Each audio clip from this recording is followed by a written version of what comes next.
Joyce buried her husband in the spring of her 62nd year. He had been an electrician for 36 years in Flint, Michigan. He had paid into Social Security every single paycheck. When the grief finally lifted enough for Joyce to think about money, she did what the funeral home's grief packet suggested.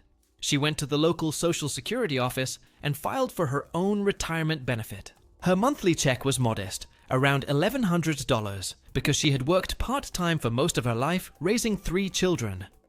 What Joyce did not know, and what nobody at the office volunteered to explain, was that she was eligible for a different benefit entirely. A survivor benefit.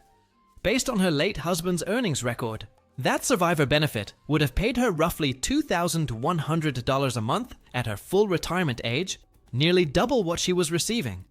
Because she filed for her own benefit first without claiming the survivor benefit, and because the rules around sequencing survivor benefits and retirement benefits are counterintuitive, she missed out on approximately $1,000 a month. For more than 3 years, before a volunteer at her church helped her understand what she was entitled to.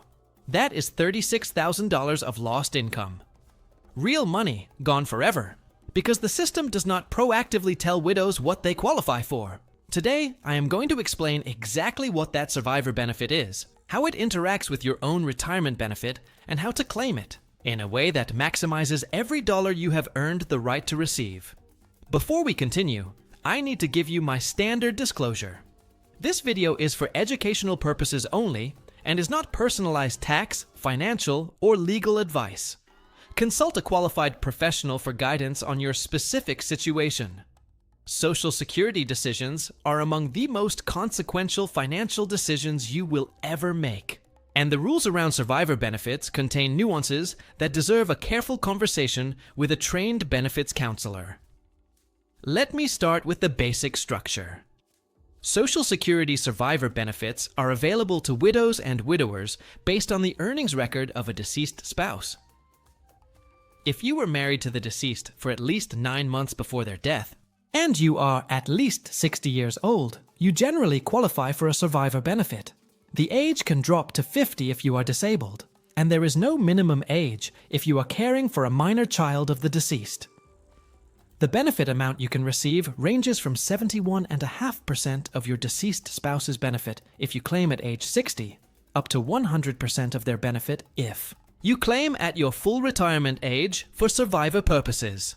Note that the full retirement age for survivor benefits is slightly different from the full retirement age for your own retirement benefits. For most people approaching retirement now, the survivor full retirement age is 66 or 67, depending on your birth year. You can check your specific number on the Social Security Administration's website or by calling them directly. Here is the strategy that most widows and widowers are never told. You can take one benefit now and switch to the other later, if doing so increases your lifetime income. This is one of the very few remaining places in Social Security where a strategic switch is still allowed. For example, you might take your own retirement benefit at 62 and switch to your survivor benefit at your survivor full retirement age to receive the full 100%. Or you might take the survivor benefit at 60 and switch to your own retirement benefit at 70, when your own benefit has grown the largest possible amount through delayed retirement credits. The right strategy depends on the size of each benefit, your health, your other income sources, and your expected lifespan. Let me put this in dollars. Suppose your own full retirement age benefit is $1,800 a month, and your deceased spouse's full retirement age benefit would have been $2,600 a month. If you take your own benefit at 62, it is permanently reduced, probably to around $1,260. If you instead take the survivor benefit at 60, it is reduced to about 71.5% of the $2,600, so approximately $1,859. That is immediately more than your own benefit at 62. Then at age 70, you switch to your own benefit, which has grown with delayed retirement credits to approximately $2,232. Compare that to taking your own benefit at 62 and never switching, which would leave you at $1,260 for the rest of your life. The difference, over a typical widowhood of 20 or more years, can be hundreds of thousands of dollars. Let me introduce you to Dorothy. Dorothy was a retired secretary from Savannah, Georgia. who was widowed at 61. Her late husband had been a civil engineer. His Social Security benefit at full retirement age would have been $2,900. Dorothy's own benefit at full retirement age would have been $1,700. She sat down with a benefits counselor and carefully modeled 3 scenarios. Scenario 1. Take her own benefit at 62 and live with it. Scenario 2. Take the survivor benefit now at 61 and live with the reduced amount. Scenario 3. Take the reduced survivor benefit at 61. Let her own benefit grow until 70 and then switch. The third scenario produced the highest lifetime income by over $218,000, assuming she lived to 85, which her family history strongly suggested. Dorothy chose scenario 3. At 70, she made the switch, and her monthly check went from around $2,200 to roughly $2,240 because her own benefit, fully grown with delayed credits, slightly exceeded the survivor benefit. The strategy saved her more than 10 years of mortgage payments worth of income. Now I want to tell you about the trap that has hurt more widows than any other.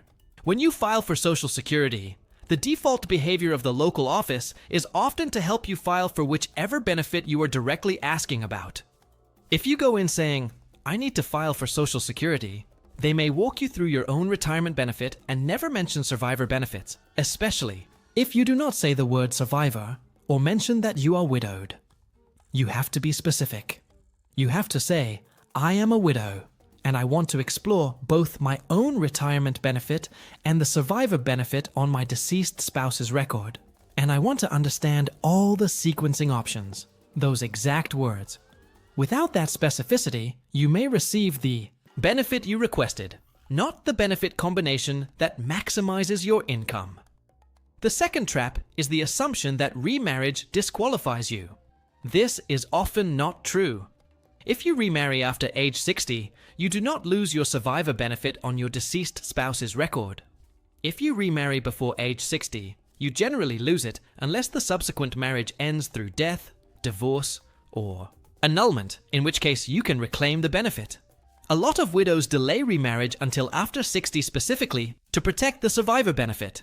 That is a legitimate financial strategy that nobody wants to talk about, but it can mean hundreds of thousands of dollars over the course of retirement.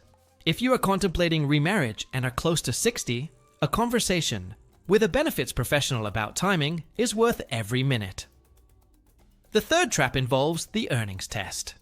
If you claim Social Security survivor benefits before your survivor full retirement age, and you are still working, there is an earnings test that can reduce your benefits. In the current year, if you are under full retirement age, all year, roughly $22,320 of earnings is the threshold, and above that, Social Security withholds $1 of benefits for every $2 you earn. In the year you reach full retirement age, the threshold is higher, and the reduction is $1 for every $3 earned, but only for earnings in the months before your full retirement age birthday. Any benefits withheld under the earnings test are not lost forever. They are recomputed at your full retirement age, and your benefit amount is adjusted upward to account for the months you did not receive a check. Still, if you are planning to keep working, the earnings test can affect the cash flow you were counting on. The fourth trap is the tax treatment. Survivor benefits are taxed the same way retirement benefits are taxed. Up to 85% of the benefit can be included in taxable income, depending on your combined income, which is your adjusted gross income plus non-taxable interest plus half of your Social Security. The thresholds for including benefits in taxable income have not been adjusted for inflation since the early 1990s, which means more and more retirees cross them every year. For a single filer, if your combined income exceeds $25,000, up to 50% of your benefit becomes taxable. Above $34,000, up to 85% is included. Plan your other income accordingly. If you have flexibility in when you take IRA distributions or realize capital gains, the year you start Social Security may not be the year to also take large IRA withdrawals. A Roth conversion in a low income year before you start Social Security can help reduce future taxable income, making more of your Social Security tax-free. Let me give you the 5-step action plan for claiming a survivor benefit correctly. Step 1. Gather every relevant document. You need your marriage certificate, your spouse's death certificate, your own birth certificate, your social security card, and your spouse's social security number, and recent tax returns for both of you. If your marriage was long ago, or the records are difficult to find, start searching now, because the process can take weeks. Step 2. Request a benefit calculation in writing. Before you file for any benefit, ask the Social Security Administration for a written statement showing your own benefit amount at age 62, at full retirement age, and at 70, and the survivor benefit amount available to you at age 60, at survivor full retirement age, and at any other age you are considering. Do not rely on verbal estimates. Written calculations are what you build a strategy on. Step 3. Model at least 3 scenarios with a benefits counselor or a fee-only financial planner who specializes in Social Security claiming strategies. The tools available to professionals can compare lifetime income under multiple claiming sequences based on your specific ages, health, and assumptions. These tools are often freely available to the public on certain non-profit websites, but the professional analysis adds real value. Step 4. File the claim with precision. When you visit the Social Security office or file online, use the specific language I mentioned. Say you are claiming a survivor benefit while deferring your own retirement benefit, or vice versa. Ask the representative to confirm in writing which benefit you are claiming and the month of entitlement. Keep that confirmation. If there is ever a dispute about what you claimed, that confirmation is your proof. Step 5. Set a calendar reminder for the switch. If your strategy involves switching from one benefit to the other, Social Security does not automatically switch you. You have to file a new application at the right time, often 3 months before you want the switch to take effect. Missing that window can cost you several months of benefits. I want to mention one more category of benefit that widows and widowers often overlook: the lump sum death payment. It is $255. It is one payment. It has not been increased in decades, but it is yours if you qualify, and the surviving spouse or eligible children can claim it by filing Form SSA 8. It will not change your life, but it is your money. File for it. Let me tell you about Thomas. Thomas lost his wife at 64. She had been a federal employee covered by the Civil Service Retirement System, or CSRS, which complicated everything because CSRS employees often did not pay into Social Security during their federal service. Her Social Security record was small, so the survivor benefit on her record was small. But Thomas had his own strong Social Security record from a career as a hospital administrator in Minneapolis. He initially assumed the survivor benefit was the right move because everyone told him survivor benefits were large. When he actually modeled it, his own benefit at 70 was far larger than any survivor benefit he could have claimed. He took nothing at 64, let his own benefit grow, and claimed his own retirement benefit at 70. This is the opposite of the common story, and it illustrates why modeling matters. Every household situation is different.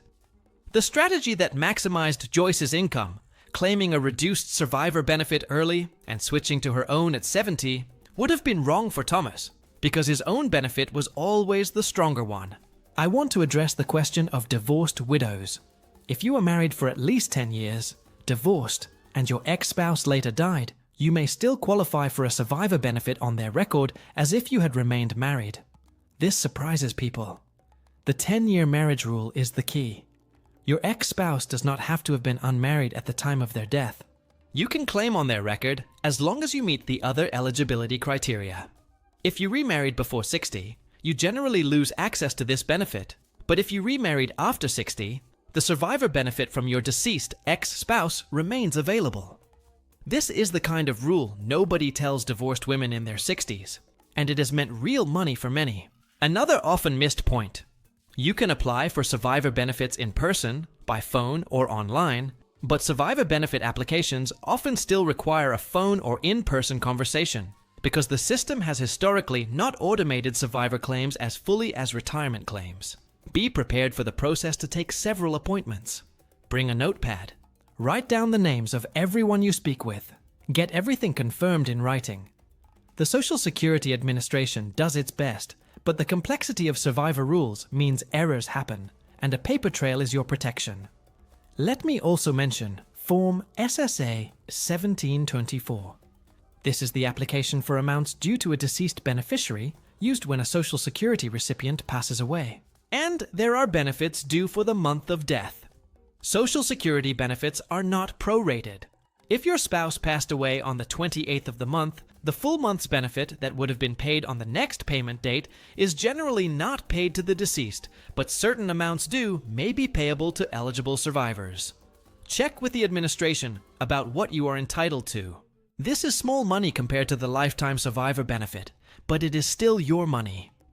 The big picture I want you to take away from this is that Social Security has built in a genuinely powerful benefit for widows and widowers, but that benefit has to be actively claimed and strategically timed. The system will not optimize for you. It will process what you ask for. If you ask for the wrong thing or the wrong timing, the system does not flag the error. Joyce filed for her own benefit. The clerk processed it. No one said, "Wait, you are widowed. Let us look at the other option first." That conversation has to come from you or from a trained professional you hire. If you know a widow or widower in your life, please share this video with them. There is almost no way to find this information casually, and the difference between knowing and not knowing can be tens or hundreds of thousands of dollars over the course of retirement. If you yourself are widowed and watching this, please do not delay. Request your benefit statements. Find a benefits counselor or a fee-only financial planner who specializes in Social Security. Model the scenarios, and then claim the benefit that gives you the best lifetime income, not the first one the office defaults to. One last thought. The women who built this country, who raised children through hardship, who worked part-time for decades while their husbands earned the bulk of the paycheck, are the ones most likely to miss the survivor benefit. It is often exactly because their own earnings record is modest that the survivor benefit matters most. If you are one of these women, or if you love one, this is the benefit to understand. Do not let grief and the complexity of government paperwork cost you money your family spent a lifetime earning. Subscribe to this channel for more videos that walk through one specific rule at a time with real numbers and real names. Turn on notifications so the next video finds you, and share this one with the person in your life who needs it most. I will see you in the next video.